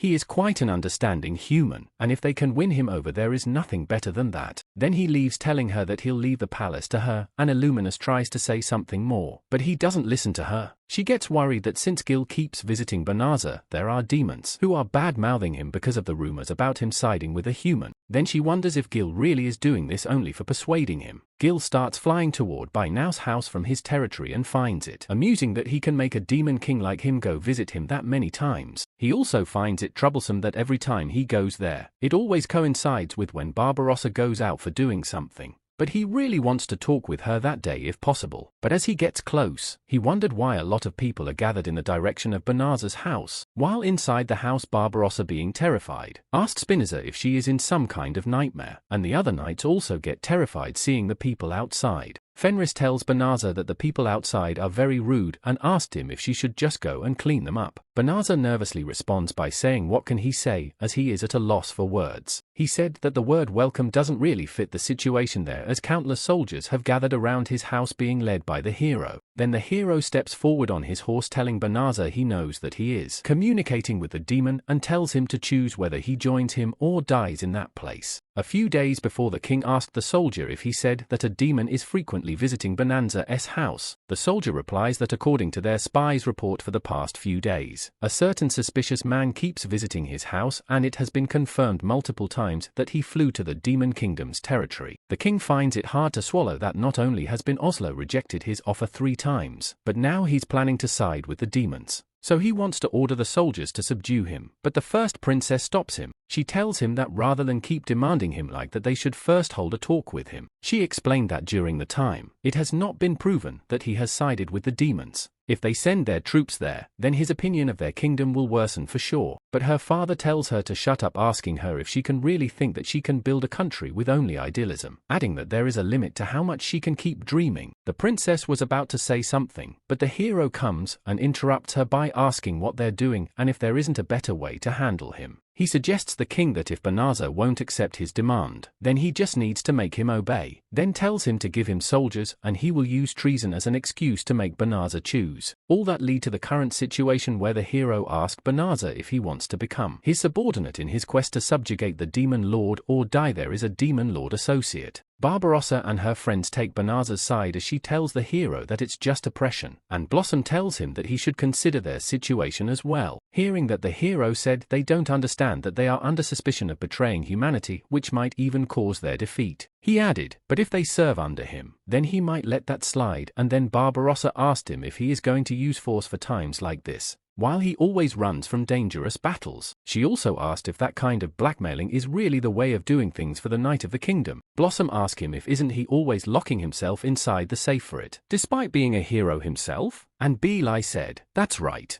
But then the hero gets furious at them, saying that they're nothing but weaklings who can't even protect their own home without the help of others, and tells them to know their place as he tries to kick Barbarossa with his horse. But Banzu manages to get there just in time to put up a shield to save her, then tells the hero that he's right. He said that since he's meant to properly know his place, he judged that he wouldn't be much help for the kingdom. That's why he refused the call 3 times. But on the other hand, he doesn't wish to fight them. Banzu said that he will leave the land as he uses large-scale teleportation magic on his own house. This shocks the hero, while Vanessa asked Fenris if she'll be okay with that, and she happily replied that she doesn't mind as long as she's together with him. But then Barbarossa and her friends request Banzu to take them with him too, which astonishes him, and he asked them if they don't need to return to the castle. Barbarossa nods her head and explained that they've been taught from their childhood that they have to defeat the demons. But after seeing how close he and his wife are, and also seeing Gil, who always comes there for tea, she isn't really sure now if fighting them is right. She added that if she keeps serving under the kingdom that would blackmail its own people, she won't be worthy to face her father, who was once a great knight. Her friends also share her sentiment as they all stand before Banzu requesting him to take them with her. Banzu agrees to take them with him and use this teleportation magic while saying that they're going to that village where they sold the dragon's meat. And right after they all vanished with their house and farmland right before the eyes of the hero and all the soldiers, which shocked them. The soldiers find it impossible that he can use such wide-range teleportation magic, and the hero also gets shocked thinking that there are people other than heroes who can use teleportation magic. Just then Gil arrives there in search of Banzu, but finds his house with all the people and it vanished. After seeing him, one of the soldiers informs the hero that he's the man who keeps visiting Banzu's house, and Gil also gets to see the new hero for the first time. Then on the hero's orders, all the soldiers point their weapons at the Demon King, which angered him as he said he understands that it is their doing and things that they just can't stop getting in his way of having fun. He starts radiating his magic aura, which ain't the soldiers, as he said that he has no choice but to make them know their place. Then he transforms back to his original form, and orders his soldiers through a loud screech to gather up and attack the magic kingdom of Crowroad. He tells them to show them the real power of the demons, which excites his subordinates and makes the hero runs away on his horse in fear. Back at the Crossroad Castle, a mage informs the king they've confirmed that a huge army is heading towards them from the Demon Kingdom. He tells the king that they have to gather all the mags in the kingdom and immediately prepare to cast the purification spell. The king seems hesitant about it, but the mage said that if they don't stop the demons from invading, their kingdom will be no more.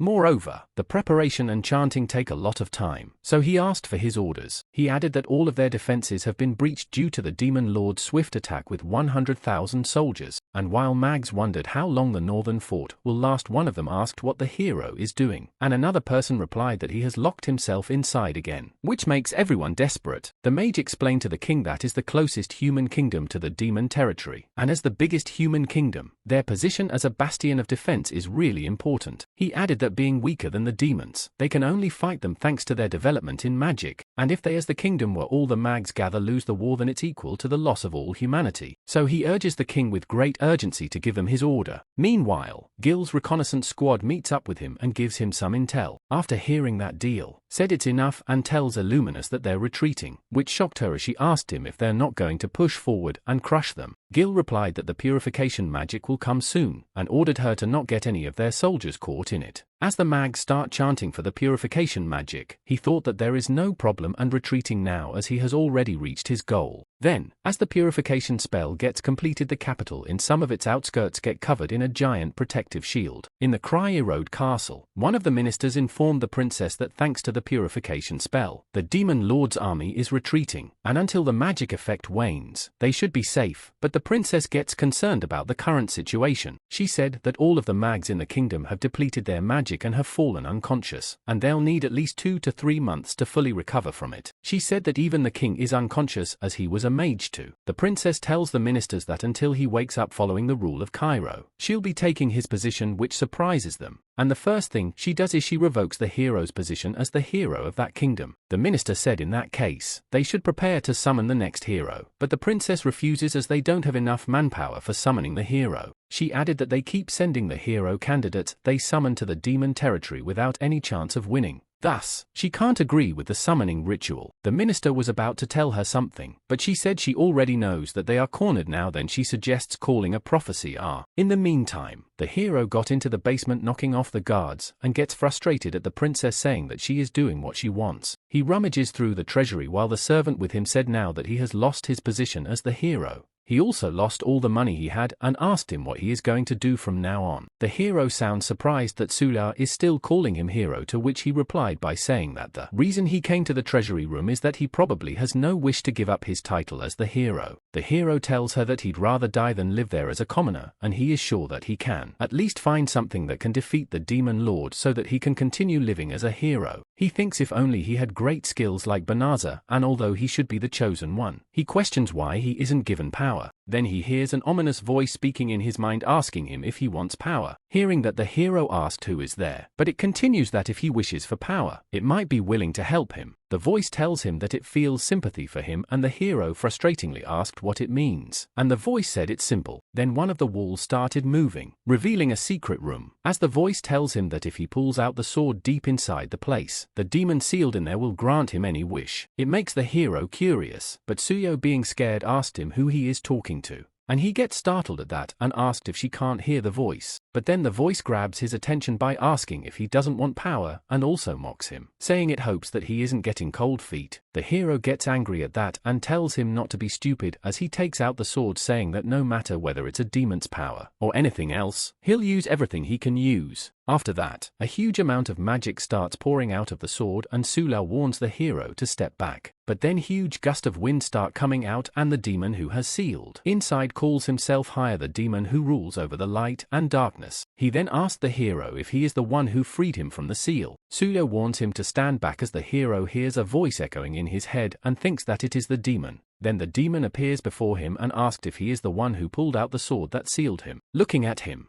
the hero thinks that he looks like a girl, but the feeling of terror makes him want to puke. But then he keeps his composure and said that he's the hero who freed her from her seal. The demon said in that case, he shall grant him 3 wishes, and the hero asked in return if he doesn't mind anything. The demon gets close to him and said indeed, he can ask for anything. So with a devilish grin, the hero commands the demon by telling his first wish. Meanwhile, many important people gathered in the Cairo palace to hear the prophecy. The princess thanks the prophecy or Ashura for coming, and Ashura said that she never expected the princess to summon Emerald Lady. She said, "It seems that the situation is quite dire," and the princess tells her that in order to save the kingdom, she wants her to give them some guidance. As she said, it's a vague request. Then the princess explained that all the mags are unconscious after casting that purification magic, and before the effect weakens, they have to plan their next step. But suddenly, a choker appears on the necks of everyone present there, and the princess realized what is happening and gets shocked. She hurriedly sends all the knights and soldiers to the underground treasury and ordered them to immediately capture the trespasser. She thinks that they have to quickly capture whoever it is in that place. And the minister asked her what the choker is. The princess explained that it is a decapitation choker, a tool for the demon sealed in the underground treasury to take the head of sacrifices in exchange for granting 3 wishes. Hearing that, all the people there gets terrified, worrying about what will happen to them. The princess added that is in exchange for a wish that was made by the past king of Crowroad when he subjugated the demon lord. Half of the population of the continent was sacrificed.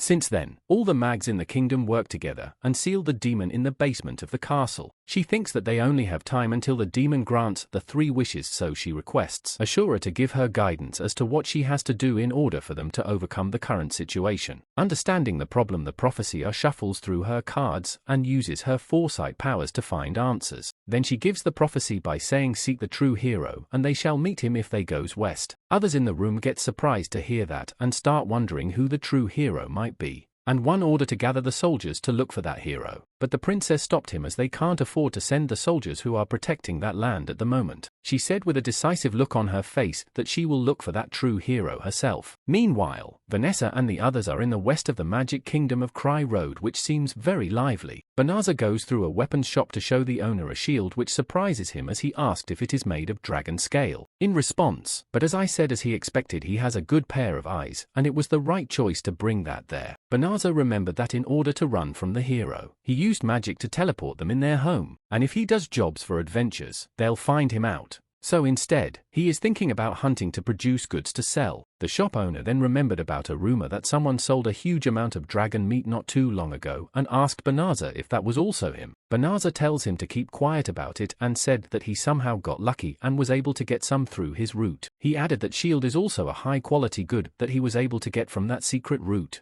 Then the shop owner tells him that he'll buy the shield for the price that he asked for, but in exchange, if Banzu ever gets any more goods from that secret route, he should bring them to him, and Banzu thinks about it. He tells the shop owner that he will prioritize his shop every time, but in exchange, he asked if he has any good connections for getting monster hides and other raw materials, and if he can introduce them to him. Banzu explained that he just moved in recently, so he's looking for a stable source of raw materials. So if he can help him, then it would be reassuring. The shop owner seems irritated as he said that he wanted to be his exclusive patron, but it seems that it can't be helped, and Banzu happily said that they'll be in his care. Barbarossa gets amazed seeing that Banzu is really good at everything, as not only did he kill the dragons and use their scales to craft a shield, he even secured a patron and resource route all by himself. Fenris proudly tells her that he was originally a merchant, and she bets that he was a great merchant in the land where he came from. Barbarossa tells Fenris that for her to have a husband like Banzu, she's very jealous, but Fenris misunderstands her wording and threatens her, saying she can't. Barbarossa explained that's not what she meant. She just thought that it would be great if someone like him would appear for her to. Then Fenris tells her that she has won. She tells her about the Demon King, as every time he visited them, he felt down after not finding her there, and Barbarossa starts coughing and shock. Banzu gets out of the shop while saying sorry for the wait and asked if everything is all right, as Barbarossa is still shocked thinking about the fact that the Demon King likes her. Banzu helps Barbarossa to get up and thanks her for telling him about the shop,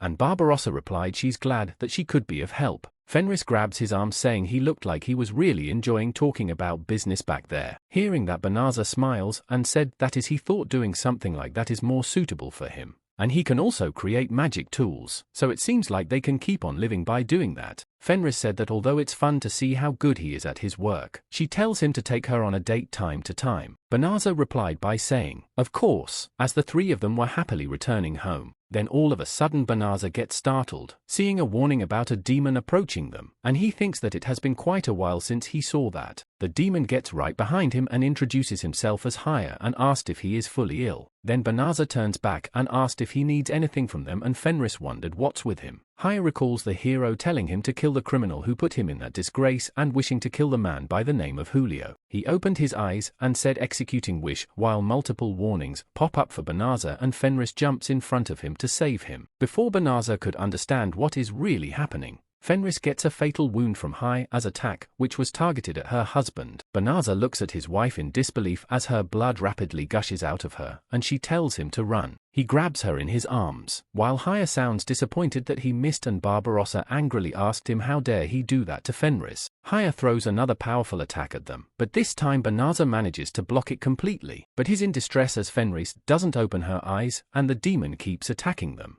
Haya finds that his shield blocked all kinds of normal magic, while Barbarossa tells Banzu to get a hold of himself and to use healing magic quickly, but then Haya uses light Genesis magic to attack him while Banzu uses holy healing to heal Fenris. But an error message shows up for Banzu, stating that it's a fatal wound that's outside the scope of the healing magic, and then Haya's magic hits him, creating a large explosion. But after that, he nervously said, "It seems that the lives of all the people in the castle won't cut it." He gets surprised that Banzu is unscathed even after taking Genesis magic that humans can't use. Then a notification pops up for Banzu that says acquired dark and light Genesis magic, and another notification also shows up saying rewinding the target's time. Banzu thinks that he was powerless in his previous life as he was raised by merchants after his parents died, so he didn't dare to advocate for the beast men who were being treated unfairly as slaves. He could only assist them as much as his status and funds allowed, and giving preferential treatment to only those that he has met filled him with a sense of guilt. And despite often thinking about how nice it would be if the discrimination simply disappeared, he understood the role slaves played, and at some point got used to it. Then he was summoned into the world of Crowroad, where he met Fenris. She was adamant about forfeiting her entire life to him just because of a simple loss, so he simply couldn't leave her alone. He tried to come up with a relationship where the subordinate nature wouldn't be as prevalent, hence husband and wife. He remembers her being unexpectedly happy at the suggestion and admiring him as a kind person. However, he thinks that it was his fault that she ended up all alone, which is why he has to protect her. He thinks the role that he obtained in that new and unknown world is to protect her, but his sweet dream is getting torn apart right before his eyes. He gets terrified as Fenris is badly injured and losing blood rapidly due to the demon Haya's attack. Also, his healing magic doesn't seem to work on her as it says that the level of damage has exceeded the restoration limit. He falls into despair and wondered why he can't do anything about it, even though he can use so much magic. Right then Haya attacks him with the light Genesis magic Stardust, which he manages to block while being really angry that he can't save his wife. He gets 2 notifications, saying that he has acquired light and dark Genesis magic and the ability to rewind target's time. Then he gets up and faces Haya while being filled with rage. Seeing his power, Haya said that it's temporal magic and even light Genesis magic won't be able to leave a single scratch on him. He can't believe that a human can use temporal magic and thinks that he may have underestimated him too much. But then in an instant Banzu punches him in the face before he could even react. Haya gets knocked back quite far, then somehow manages to regain his footing and gets angry at Banzu for punching him.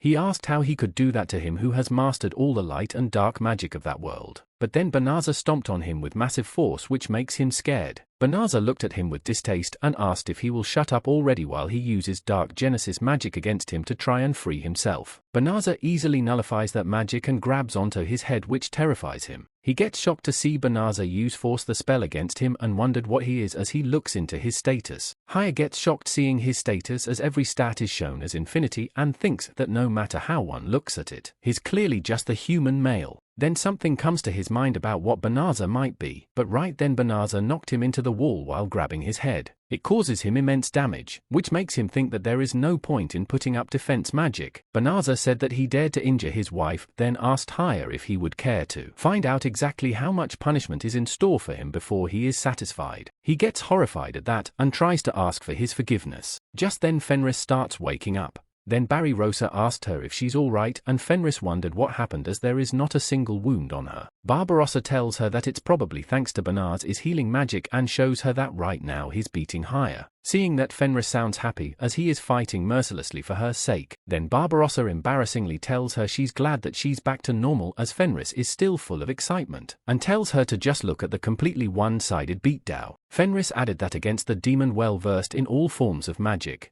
even the magic of humans, especially physical attacks, would usually be entirely useless. But then she remembered his kind and compassionate side, which didn't want to kill her as he doesn't like fighting and thinks that yet for her sake, he's willing to use that power. She always thought that he should show off his strength more often so that people will yield to him, and that he should have the confidence and charisma to lead the masses. But now she said that's wrong. She runs toward Banaz and grabs onto him to stop him. Banaz gets surprised to see her and to find her wounds completely healed. Then Fenris apologizes for interrupting him. Fenris tells him with a smile that she feels so blessed that he is capable of showing such anger, all for her sake. She added that to the Fang Wolf's power is everything and is expected of her husband. He is the strongest who wields the greatest power. Yet he who refuses to kill an opponent who surrenders decided to let her go at that time because of his kindness. Fenris said it pains her to think that she is the one who is causing him to abandon it. After saying that, Fenris starts crying, so Banaz wipes her tear and finds a warm. Then he returns to his senses and asked Fenris if it's really her, and she happily replied, yes. She tells him that as you can see, she is perfectly fine, which makes Banaz overjoyed. They then embrace each other as Banaz feels really glad that Fenris is fine. On the street of hotel near the east entrance of Cairo, few mags were preparing teleportation magic to send their current queen in search of the true hero. The queen apologizes for requesting them to cast it despite not having completely recovered. One of the sickly mags tells her to think nothing of it, and said that if they had slightly more mana left, they would be able to accompany her on the journey ahead. The queen, being worried about them, tells the soldiers to prioritize the recovery of the mags. Then, as she was telling the soldiers about how the search for the true hero and the path ahead of them is filled with tribulations, suddenly, the choker on their neck starts disappearing. Getting surprised, one of the soldiers asked what that means, and the queen speculates that the demon might have failed to grant the wish and gets surprised as someone was able to defeat the demon. Meanwhile, in the basement of the castle, the Xero has locked the door as soldiers have gathered outside and are banging on the door, telling him to open it without any needless resistance. Finding himself in trouble, the hero wonders how they found him so quickly, and Suyu also seems terrified. The hero also wonders why Haya isn't coming back as even the choker on the neck of the palace residents disappeared. He thinks that for now they've managed to block the entrance, but it means that they can get out either. The hero gets frustrated thinking that he was going to use the demon's power to kill everyone who got in his way and build his own kingdom.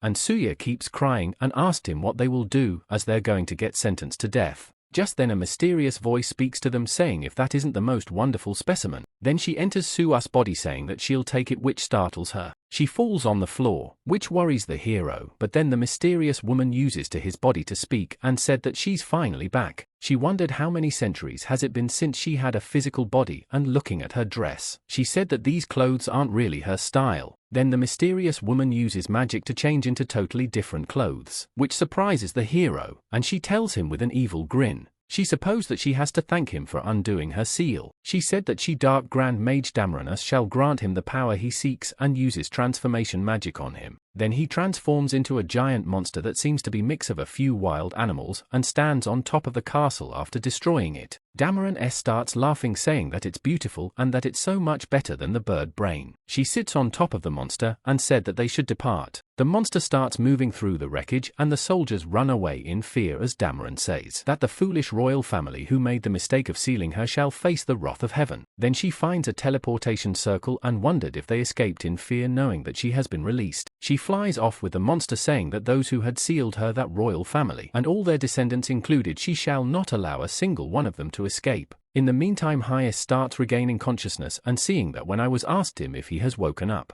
Haya gets up and seeing Banaz in front of him, he starts begging him for forgiveness, but then he finds his wounds healed. He gets surprised by it, so he asked why, and Banaz replied, it's because Fenris is fine now. Barbarossa calls Banzu and suggests that he should probably request the knights from the castle rather than the street patrol there to handle him, as that place is within the territory of Crowroad. But Banzu tells her it seems that he came from that very castle after breaking an underground seal, and Barbarossa asked how he knows that. Banzu explained that the number of magic that he can use has increased and he was personally curious as to why they were being attacked. So he took a peek into the demon's memory. Haya recognizes the magic as memory scanning magic and gets shocked to realize something about Banzu. Banzu calls Haya the demon capable of granting wishes in exchange for a hefty price, and while thinking about the possibility of repetition of such events, starts casting a spell on him. But Fenris immediately stopped him and asked if there isn't a simple solution. She gets close to Haya and excitedly tells him that from that day onwards, he'll be her husband's servant.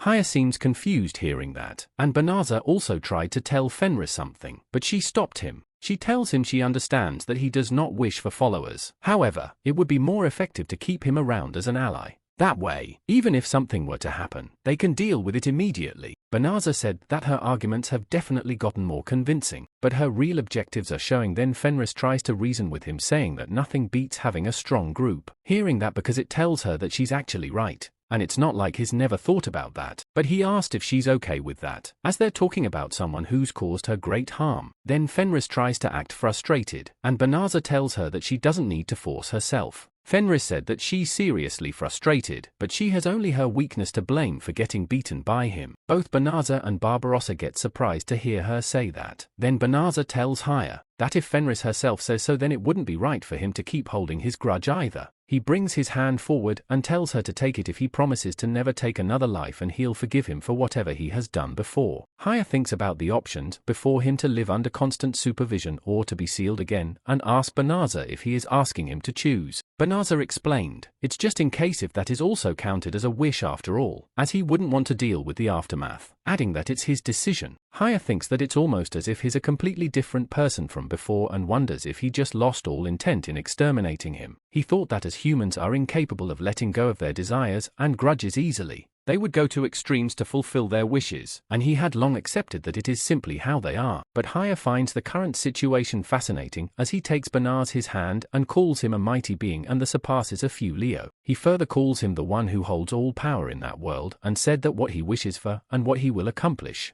he wishes to be there to bear witness to it. Then he introduces himself as Haya, the one who governs the origin of light and dark magic, and said that henceforth, he pledges his body and soul to his service. Banzu tells him that he'd like to apologize for going too far and requests him to accept the healing is his reparation to him. But Haya tells him that he shouldn't, as he is the one who should be thankful for his kindness. But then he said that for the time being, he would like to exterminate the intruders who dared to intrude upon his peace. As he creates a large concave shield, he grabs the soldiers who came flying toward them and drops them safely. Then asked Banzu if he may have permission to do that. They get shocked to see them falling from the sky, and Fenris wondered if they are from the Crowroad castle, thinking they already found them. But Haya said that's not it. Just then the huge monster lands on some of the houses near them, causing destruction, then making the people in the city panic. Banzu gets worried, seeing that, and Haya tells him that it's not a monster, but a mere human, and the girl sitting on its shoulder seems to be the one who caused such a transformation. Haya informed that she is Dark Grand Mage Dharma, and as the apricot who once ruled as the strongest mage and all of Crowroad, someone who dabbled with the forbidden dark magic of fallen mage. He added that she was executed by the hero at that time, but her soul still remained after her body was destroyed, which they sealed in the pedestal beneath the sword, which housed him. Haya said it appears that the recoil from undoing his seal may have caused her sealing to weaken, allowing her to resurrect herself, and hearing that Fenris said that, in other words, it's highest fault. Then he says that most fault lies with humans who weren't able to seal her without his sword than the idiot who released her. And then he supposes that rest is his fault, while Banzu tells him now's not the time for that. Banzu said that he has his permission, and he wants to prioritize the rescue of the people, so he'll leave the monster to him, and Haya replied that he understood. After that, but as it tells Barbarossa to take care of the soldiers and calls Fenris to go with him to assist with the evacuation of the residents. As they all start moving, Damarance marks the queen by saying that it's time for her move, and the fools who protected her have been whittled down to the last man. As the guard tries to protect the queen,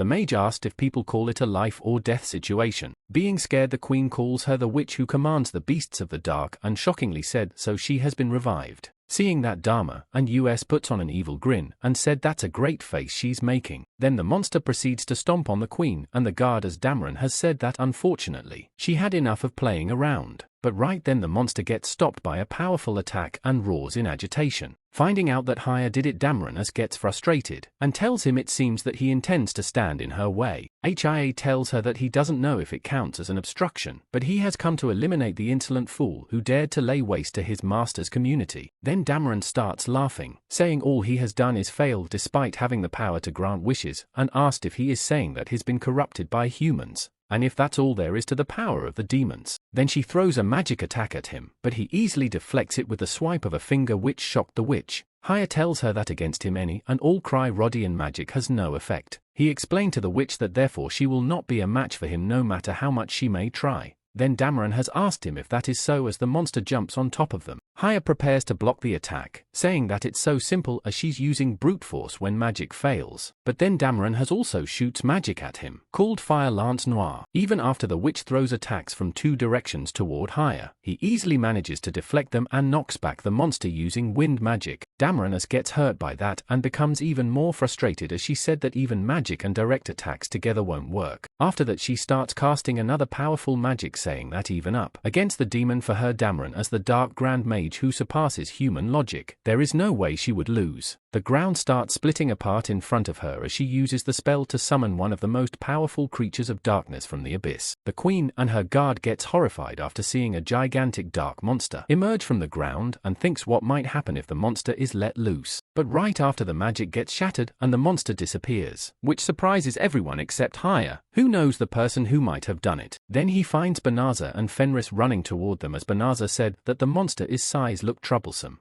So he used to racing magic on it and asked Haya if he's all right. Haya immediately bows down to Banzu, apologizing for his incompetence, and requests him to punish him as he desires. But Banzu tells him to stop as he doesn't have to go that far. Then Haya, with a serious look on his face, said that he understood but requests Spinoza to at least leave the rest of the cleanup to him. Then he uses his magic on Dameron, who is still shocked to see that the power that she rejected her humanity to obtain was so easily dispelled by a human. The witch starts warping, leaving to Yer and the hero how they were before. Then Haya tells Dameron as to be honored because he shall grant her eternity as his own flesh and blood as he swallows her soul. Seeing that, Banzu gets surprised and asked him if it's okay for him to swallow that, and Haya replies by saying indeed. He explained that he tore her from the body of the girl she was possessing and sealed her within his spiritual world. He added that this is his power as one who was previously the strongest magician, and as long as it's for him, he shall exercise his power to its fullest. Then Fenris, with a smirk on her face, tells Haya that he really does get it, and Haya replied that fear is playing a part too.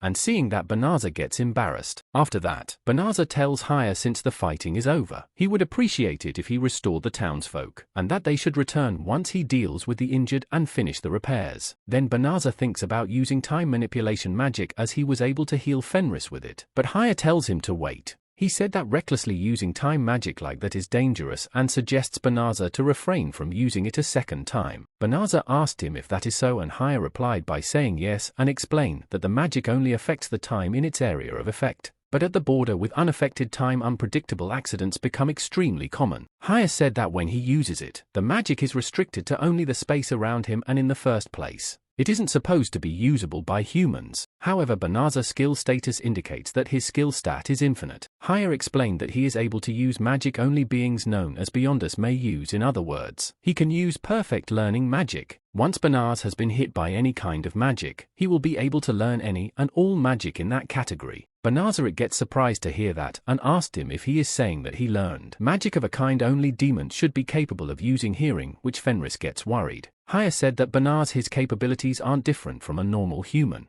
However, due to the continuous casting of magic, his stats have risen limitlessly to accommodate its demands, and because of this, he became able to cast various magics which contain parts of time magic inexhaustibly, and he fears that he's laying his eyes on a troublesome existence. With a dead serious look on his face, Hi, it tells Banzu that he is talking about the god's well. Then Banzu gets nervous as Highest stares at him and said that on such a huge scale, he doesn't quite follow, but he got it and won't use it. After that, Banzu said that he feels sorry for the townsfolk, so he'll be using normal restoration and healing magic, and Haya happily tells him to do it. Just then the current queen of Cairo Kingdom called Spinoza, and they turn toward her. Banzu asked her if they've met somewhere, and immediately Haya tells her that she's the first princess of Cairo. Then she introduces herself as the Crown Princess Elizabeth Crowroad. After that, she bows down to about Banzu and tells him that she would like to express her deepest gratitude for saving the kingdom, and as the current supervisor of the country, on behalf of the previous rulers and heroes up until now, she apologizes to him for the disrespect they have shown. Hearing all that, Banzu tells her that won't be necessary, but then realizes her saying the heroes before him. Then the queen said that she would like to extend an invitation to the castle to him, the true hero. She explained that the blonde hero has been relieved of his duties due to his repeated misbehaviors,